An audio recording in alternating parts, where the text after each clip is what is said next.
Hello friends, welcome back to our channel that is जोशित mate diaries. तो दोस्तों, आज अपन बात करेंगे कि एयरपोर्ट पे क्या क्या प्रॉब्लम हो सकती है और क्या क्या प्रॉब्लम तो नहीं होती एक्चुअली। जो कि मतलब मैं जब फर्स्ट टाइम आया था तब मेरे साथ क्या इंसिडेंट्स हुआ था वो इस वीडियो में शेयर करना चाहूँगा। तो दोस्तों, काफ़ी छोटा वीडियो होगा लेकिन लास्ट तक देखना, क्योंकि जो अगर इंडिया से फर्स्ट टाइम फ्लाई कर रहे होंगे ना, उनके लिए इंपॉर्टेंट वीडियो हो सकता है। तो उनको ये कुछ बातें रहती है वो कि इंपॉर्टेंट होती है, वो उन पे ध्यान देना चाहिए उन्होंने, कि ताकि उनके साथ ना हो जाए। अगर हो भी जाए तो उस पर कैसे काम कर सकते हैं, क्योंकि ज़्यादा कुछ प्रॉब्लम एयरपोर्ट पे होती है। तो दोस्तों, क्या होता है, सब कुछ आपकी प्रोसीजर होने के बाद एडमिशन वगैरह सब कुछ एक डेट आ जाती है, उसमें कंसल्टेंसी बताती है कि इस डेट पे आपको जाना है फाइनली। तो काफ़ी सारे स्टूडेंट एक्साइटेड भी होते हैं और काफ़ी सारे स्टूडेंट नर्वस होते हैं। सबका अलग अलग प्रॉब्लम रहता है। और मैं बता दूं कि इसमें एयरपोर्ट में कोई प्रॉब्लम आती नहीं है जनरली, लेकिन जब तुम अपने फैमिली को छोड़ के जब जाते हो तब थोड़ा सा डर लगता ही रहता, मतलब सबको। लेकिन इतना तुम डरने की ज़रूरत नहीं रहती, क्योंकि तुम फर्स्ट टाइम जब जाते हो तुम्हारे लिए काफ़ी सारे स्टूडेंट के लिए फ़र्स्ट फ्लाइट होती है, ऑब्वियसली फ़र्स्ट फ्लाइट होती है। तो इसमें कोई प्रॉब्लम नहीं है, डरने वाली बात नहीं है। लेकिन जब तुम जाते हो ना, तो काफ़ी सारे स्टूडेंट रहते हैं, उनकी भी फर्स्ट फ्लाइट रहती है। तो तुम सबसे पहले ये चलना कि तुम अकेले नहीं हो, और ट्राई करना कि हमेशा ग्रुप में रहो, अकेले मत छूटो। क्योंकि काफ़ी कोई स्टूडेंट रहता है वो चले जाता है, लेकिन फिर बाद में मिलने के लिए प्रॉब्लम होती है, क्योंकि वहाँ पे फिर मोबाइल का इशू प्रॉब्लम आता है नेटवर्क को लेके, तो तुम कांटेक्ट भी नहीं कर पाते हो। तो ट्राई करना कि तुम नए हो, लेकिन बात करने की ट्राई करना, या फिर तुम ग्रुप में रहना। तो ये सबसे पहले जो प्लस पॉइंट हो कि तुम अगर ग्रुप पे रहोगे तो एक फ्लो में जाते रहोगे, तो तुम्हें सब पता चलेगा कैसे कैसा रहता है। तो सबसे पहले क्या होता है कि जब तुम्हारा चेक इन वगैरह होता है, जब तुम एयरपोर्ट में एंट्री करते हो, तो चेक इन के वक्त सबसे पहले आता तुम्हें प्रॉब्लम आ सकती है लगेज के वेट के लिए। अगर रोक दिए किसी में, वहाँ पे जो चेकिंग होती है 1 बाय 1 स्टूडेंट की होती है, सब लाइन में लगे रहते हैं, कोई इसमें प्रॉब्लम नहीं होती है, सब एक कॉन्स्टेंटली चलता रहता है।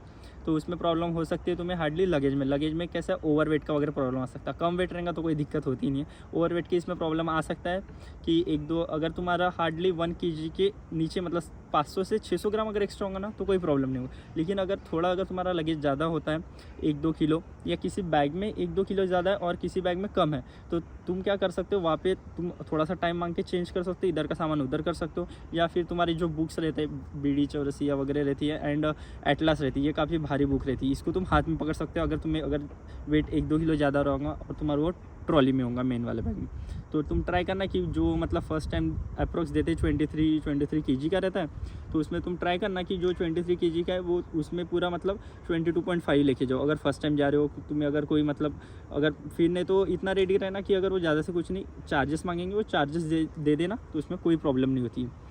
तो यहाँ पे तुम्हारी सबसे पहले चेक इन में चेक इन करते वक्त ये प्रॉब्लम हो सकती है, अगर तुम्हारा थोड़ा सा वेट वगैरह ज़्यादा आपका चेक इन हो जाता है, तो तुम वैसे ही फ्लो के साथ जाते हो इमिग्रेशन काउंटर पे। तो इमिग्रेशन कैसे वो रहता है, काफ़ी इंपॉर्टेंट होता है। तो उसमें तुमको काफ़ी अगर पूछ लिए तो पूछ सकते हैं, काफ़ी ज़्यादा क्वेश्चन वगैरह नहीं होता है, इंटरव्यू नहीं होता है, सिंपल सा पूछते हो कि तुम क्यों जा रहे हो। तो तुम ऑब्वियसली तुम्हारे पास रहता ही है, स्टडी के लिए जा रहे हो, तो तुम वो पूछते भी नहीं है, बहुत रेयर चांसेस रहते हैं। और एक मैं इंसिडेंस भी बताऊंगा जो मेरे साथ हुआ था फर्स्ट टाइम जब मैं आया था। तो मॉस्को में कुछ तभी एक छोटा सा हुआ था, तो एक ट्रेजेडी टाइप हुआ था, तो मैं बताना चाहूँगा तुमको, लास्ट तक देखना वीडियो। तो अभी अपन बात करते हैं सबसे पहले इमिग्रेशन की। तो इमिग्रेशन काउंटर पे क्या होता है, इमिग्रेशन काउंटर पे वो जो भी रहता है, इमिग्रेशन 2 बार होता है। एक मॉस्को में जब तुम आओगे लैंड करोगे वहाँ पे होता है, और एक इंडिया से जब तुम फ्लाई करने के पहले रहोगे उसके पहले होता है। तो इमिग्रेशन में सिंपल सा तुम्हारा ट्रॉली वगैरह सब दी जाती है, वो तो पास आउट हो जाती है ट्रॉली वगैरह तुम्हारे, बस तुम्हारे पास रहता है हैंडबैग और तुम्हारा पासपोर्ट रहता है। तो वहाँ पे तुम्हें एक जनरल सा क्वेश्चन पूछ लिए, 1-2 पूछ लेंगे, तुम रशिया क्यों जा रहे हो, किस पर्पज़ के लिए जा रहे हो, क्या पढ़ाई कर रहे हो। अगर पूछ लिए तो ये पूछेंगे, बाकी कुछ नहीं। लेकिन उनको भी पता चल जाता है कि काफ़ी सारे स्टूडेंट है, बैच जा रही है पूरी, तो वो भी ज़्यादा कुछ छानबीन नहीं करते। देन तुम्हारा इमिग्रेशन होने के बाद तुम फाइनली जाते हो अपने फ़्लाइट की तरफ। तो फिर कुछ देर में फ़्लाइट वगैरह लग जाती है, तो काफ़ी सारे स्टूडेंट होते हैं। ये इमिग्रेशन हुआ तुम्हारा इंडिया में। फिर देन अगर तुम्हारी फिर फ़्लाइट वगैरह हो जाती है, डायरेक्ट ही फ़्लाइट होती है जनरली फर्स्ट टाइम जब तुम आते हो दिल्ली से मॉस्को तक।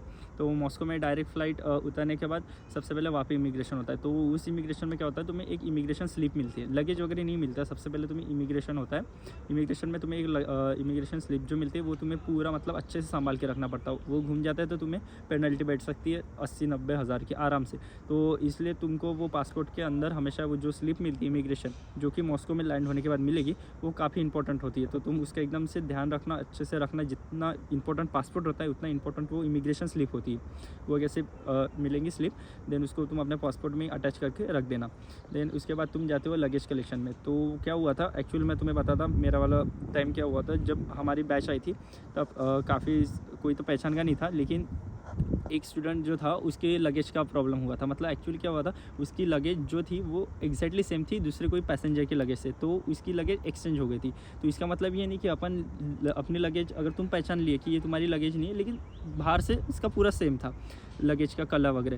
तो जो था, जो सेकंड पर्सन था वो तो लगेज लेके गया, लेकिन जो मेरी दोस्त की जो लगेज थी वो उसने कुछ ऐसा करना मत, तुम भी ट्राई कि उठा मत लेना किसी और का लगेज कि वो मेरा लगेज लेके गया है। तो ये कुछ नहीं करना, सिंपल से कोई ना कोई तुम्हारा कंसल्टेंट रहेगा या कोई पहचान करेगा, मॉस्को में कोई मतलब कंसल्टेंसी वाले वगैरह रहेंगे, तो उनसे सिंपल जाके बोलना कि ये मेरी बैग जैसी सेम बैग है पर मेरी बैग नहीं।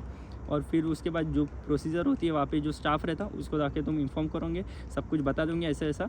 तो वो बोलते हैं, वो तुम्हें इतनी फैसिलिटी प्रोवाइड कर देते कि डायरेक्टली अगर अभी तो सपोज ऑरेनबर्ग में था वो बंदा, तो ऑरेनबर्ग में डायरेक्ट उसका लगेज आ जाता है। फिर वो एयरपोर्ट की रिस्पॉन्सिबिलिटी रहती है, अपनी नहीं रहती, क्योंकि अपन किसी का लगेज नहीं उठाए, अपना लगेज दूसरे ने उठाए, क्योंकि वो भी कन्फ्यूज़ हो गया होगा और उसने घाई घाई में उठा लिया होगा।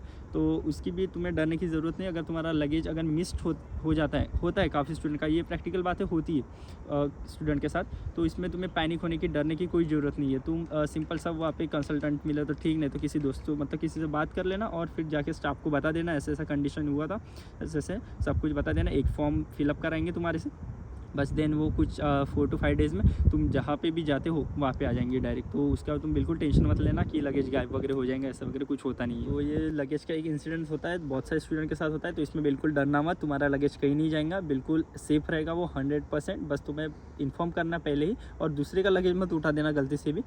तो कुछ प्रॉब्लम मतलब बाद में तुम्हें हो सकती है, लेकिन होंगी नहीं जनरली, लेकिन वो तुम किसी का उठाना मत। अगर तुम्हारा मिस्ड भी होता है तो सेम टू सेम, तो बस जाके तुम कंप्लेंट कर देना, उसके बाद तुम्हारा लगेज तुम्हारे डेस्टिनेशन पे आराम से आ जाएगा। और एक क्या होता है, एक इमिग्रेशन के वक्त प्रॉब्लम हो सकती है। जब मॉस्को में इमिग्रेशन होता है तब क्या होता है, काफ़ी सारे स्टूडेंट को होल्ड पर रखा जाता है, मतलब रुकाया नहीं जाता, उनको बाजू में रुकने के लिए बोलते हैं। तो किसी किसी का चेहरा देख के उनको रुकने के लिए बोलते हैं, लेकिन इसका मतलब नहीं कि उनमें कुछ प्रॉब्लम होगा। इसलिए कभी कभी काफ़ी टाइम वो इमिग्रेशन वाले काफ़ी अच्छे से करते हैं, मतलब चेक करते हैं कि जो तुम्हारा पासपोर्ट है, फ़ोटो है, सब कुछ एकदम डिटेल में देखते हैं अपना चेहरा वगैरह। लेकिन अगर तुमको थोड़ा सा डाउट लगता है या कुछ होता है तो वो होल्ड करते हैं। तो वहाँ पे भी पैनिक मत करना कि तुम्हें रोक दिया गया ऐसा ऐसा, वो थोड़ी देर के लिए रोकते हैं वहाँ पे, फिर इन्फॉर्मेशन वगैरह इधर उधर से निकालने के बाद वो खुद ही बुला लेंगे और फिर बाद में तुम्हें पास आउट कर लेंगे। तो यहाँ पे भी एक हो सकता है काफ़ी स्टूडेंट उसमें भी डर सकते हैं, तो उसमें भी डरने की कोई ज़रूरत नहीं। वो थोड़ी देर के लिए होल्ड करते हैं, या किसी को मतलब बहुत कम स्टूडेंट को करते हैं, 1-2 को हो सकता है तुम्हारे साथ भी ऐसा। तो ये पॉसिबिलिटी है, जो हो भी सकती नहीं भी हो सकती। तो इसके लिए भी तुम एकदम रेडी रहना, ऐसा कुछ नहीं हो, क्योंकि तुम कोई क्राइम नहीं कर रहे हो तो डरने की तो कोई ज़रूरत नहीं। और फर्स्ट टाइम में तो सबको थोड़ा सा डर रहता ही है, लेकिन बाद में तुम्हें जब सब सारे स्टूडेंट रहते हैं काफ़ी सारे, तो उसके बाद हो जाता है। और ट्राई करना कि तुम अपने ग्रुप के साथ ही रहो, सबसे मेन बात होती है ये। तो ये होता है, तो लगेज का कोई प्रॉब्लम नहीं आता। और तुम्हें लगेज कब मिलता है, जब अगर तुम्हारी कनेक्टिंग फ़्लाइट हो। मोस्ट ऑफ द टाइम क्या होता है, तुम अगर दिल्ली से मॉस्को तक एक फ़्लाइट रहती है और मॉस्को टू ऑरेनबर्ग नॉर्दर्न ये ऐसे दूसरी फ़्लाइट होती, तो तुम्हें ध्यान देना है कि तुम्हारा लगेज तुम्हें मिलेगा ऑरेनबर्ग नॉर्दर्न, जो भी तुम्हारी एकदम लास्ट डेस्टिनेशन है उस पर मिलता है लगेज। मॉस्को में तो मतलब वहाँ पे कुछ ऐसा लगेज वगैरह मिलता नहीं, एकदम लास्ट पे मिलता है। अगर तुम्हारी कनेक्टिंग फ़्लाइट रहती हो तो वो फ़्लाइट वाले की रिस्पॉन्सिबिलिटी रहती है लगेज का वगैरह। तो बस इतनी कुछ बातें रहती, इसमें तुम पैनिक वगैरह मत करना। तो दोस्तों चलो ठीक है, फिर अगर आपको कुछ भी और इन्फॉर्मेशन लगता होगा तो आप मैसेज कर सकते हो या डीएम कर सकते हो। तो guys thank you so much for watching this video. और काफ़ी सारे अगर आपको रिलेटेड एब्रॉड की वीडियो लगते होंगे, कोई भी इन्फॉर्मेशन लगती होंगी, छोटी बड़ी, यहाँ पे कैसा रहता है सिटी वगैरह, सब कुछ मैंने एकदम डिटेल वीडियो बनाया है। किसी का फीस स्ट्रक्चर जानना है, और फीस स्ट्रक्चर में भी क्रॉस चेक करते रहना हमेशा कंसल्टेंसी के थ्रू, किसी स्टूडेंट के थ्रू जो वहाँ पे पढ़ता है, तो आपके भी डिटेल एकदम डाउट वगैरह एकदम क्लियर हो जाएंगे।